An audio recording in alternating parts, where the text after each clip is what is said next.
Hey guys, today I'm going to make a day trading recap video and also include a swing trade I did. I get the notes from awesomecallstrading.com. That's where the notes are from, with at AJTrader7 on Twitter. That's how I make these plays every day. So I'm going to recap BNTX, MRNA, TSLA, and UPST.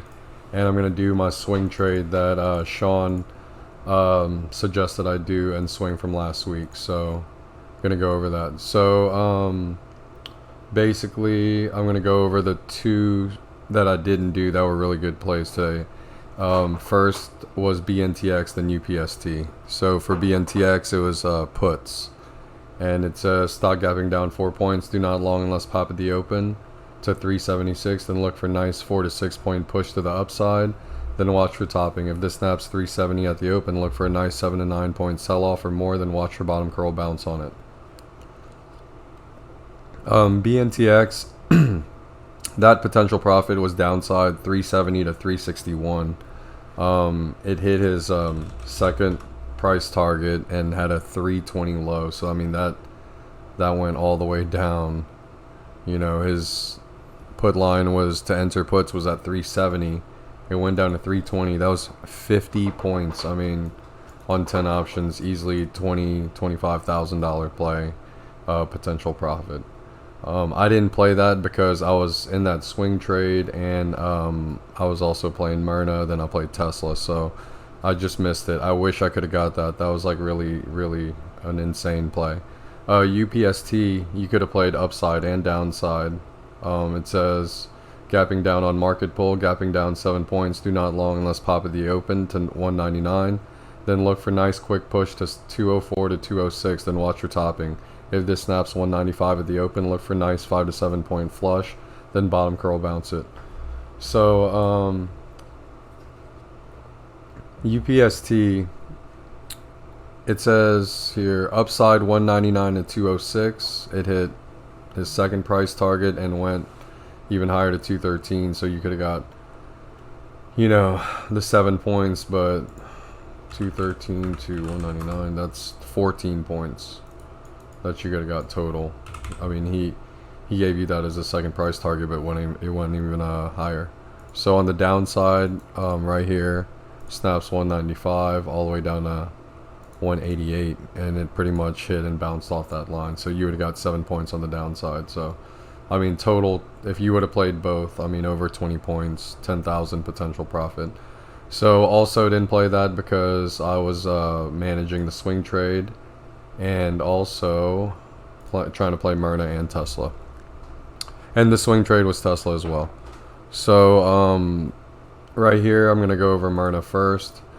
That was the first trade that I did. It says stock gapping down 6 point. Do not long unless pop at the open to 385. Then look for nice 7 to 10 point push to the upside. Then watch for topping. If this snaps 382, look for nice flush down to 373 to 376 and under. Then watch for bottom curl bounce on it. So on MRNA, that one I had made 454 profit on, and I bought it at 831.25.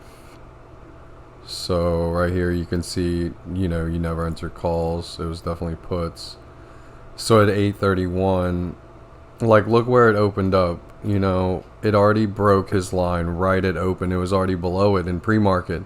So I mean, I could have really entered right away, but I just wanted to see what it was going to do for a minute before I entered. And MRNA's just so dangerous. I kind of just take what I can get, you know. Like, I got 454 getting filled at 1550, but like it was at 1650 ass. I tried to get filled at 1650 the first time, and I had to cancel it because it wasn't filling. So I hurried and changed it to 1550 in 26 seconds. It ended up filling 454 though. So like, I've hit, you know, 1500 in the same amount of time getting filled, but today I took what the market gave me. It didn't fill me. I canceled it, lowered the limit sell. Obviously, if you zoom out here on this chart, really could have just rode that thing down, should have scaled out.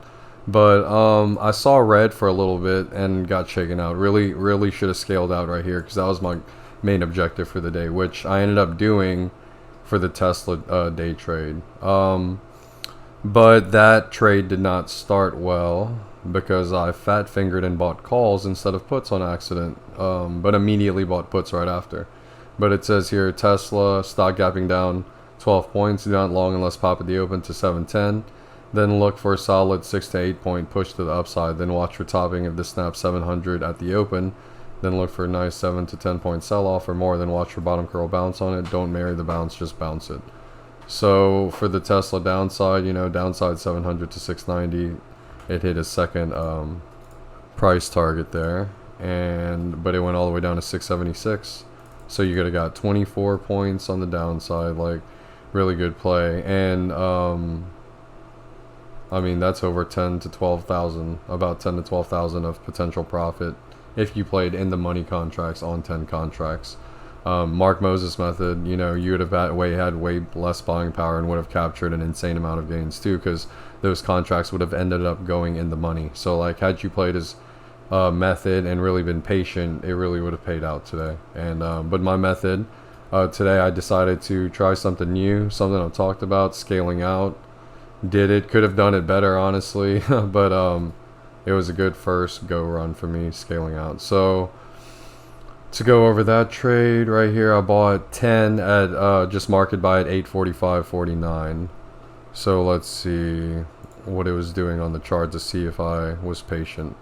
So at 844, I see it break his line. Look, 845, it broke that line. So this was spot on for me to enter. But at 845.18, within literally 24 seconds, I lost $540 when I accidentally bought calls instead of puts. So, I mean, you can literally lose money that fast. But look, whenever I sold it at 845.42, you know, on the Tesla right here, I forgot to put Tesla 700 puts. 845.49, I'm in that same minute, you know, so it broke his line right here.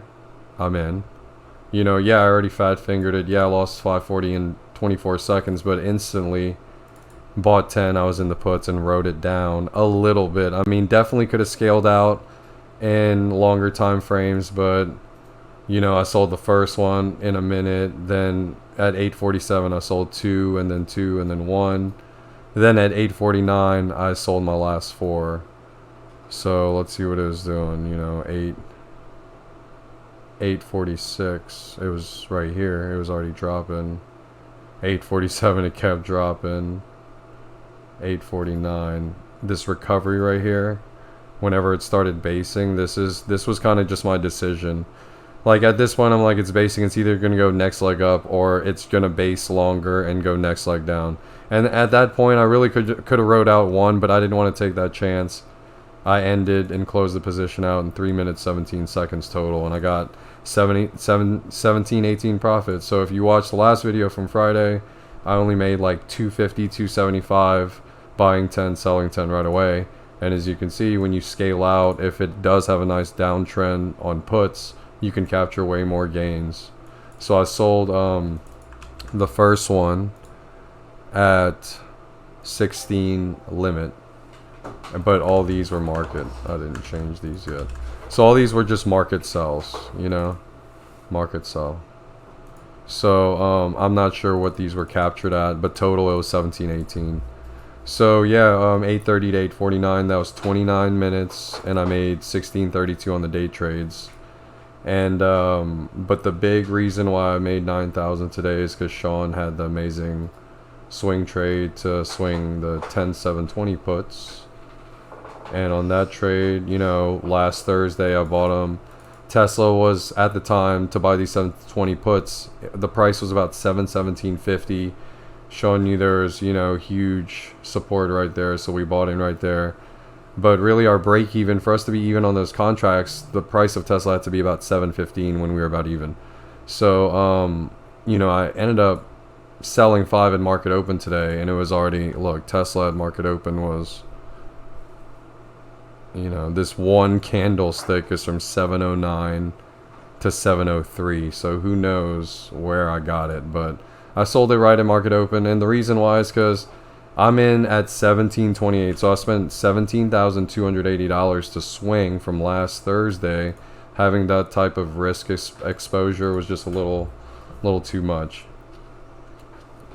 I mean, knowing the downtrend in hindsight, obviously I shouldn't have sold a single one, because in reality, the 17,000, you know, at its peak was worth about 45,000 today. You know, so 45 minus 17 could have been a $28,000 profit gain, but there's no way I knew it was going to go that low. It based and consolidated a bunch of times, but every time was another leg down. So never, you know, like it eventually went upside, but I mean, it went all the way down to 676, you know, and it opened up in that, you know, 700 range. So basically I sold 5 right away at market open, and then from 833 to 837 I just scaled out, because it was just basing and consolidating. I never even got to capture these big giant gains, but I did, because I ended up entering a day trade and did that day trade. So I did get some of those 1700 there, but I mean, I could have just 720 puts. Look where this price is at 703. You know, at this point it's at 691.